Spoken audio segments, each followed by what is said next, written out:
വിശുദ്ധ കുരിശിൻ്റെ അടയാളത്താൽ ഞങ്ങളുടെ ശത്രുക്കളിൽ നിന്ന് ഞങ്ങളെ രക്ഷിക്കണമേ. ഞങ്ങളുടെ തമ്പുരാനെ, പിതാവിൻ്റെയും പുത്രൻ്റെയും പരിശുദ്ധാത്മാവിൻ്റെയും നാമത്തിൽ ആമേൻ. ക്രിസ്തുവിലായിരിക്കുന്നവൻ ഒരു പുതിയ സൃഷ്ടിയാണെന്ന് ഓർമ്മപ്പെടുത്തുന്ന തിരുവചനമാണ് വിശുദ്ധ പൗലോസ് കൊറിന്ത്യക്കാർക്ക് എഴുതിയ 2-ാം ലേഖനം 5-ാം അധ്യായം 17-ാം തിരുവചനം.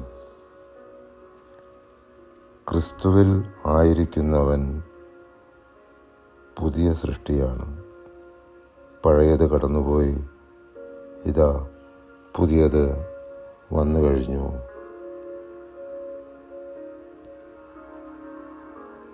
നമ്മുടെ പാപാവസ്ഥകളാൽ ഉണ്ടായിക്കൊണ്ടിരിക്കുന്ന ദൈവകോപം ശമിപ്പിക്കുന്നതിന് നമ്മുടെ കർത്താവിൻ്റെ പാടുപീടുകളെ ഓർത്ത് നമുക്ക് ധ്യാനിക്കാം.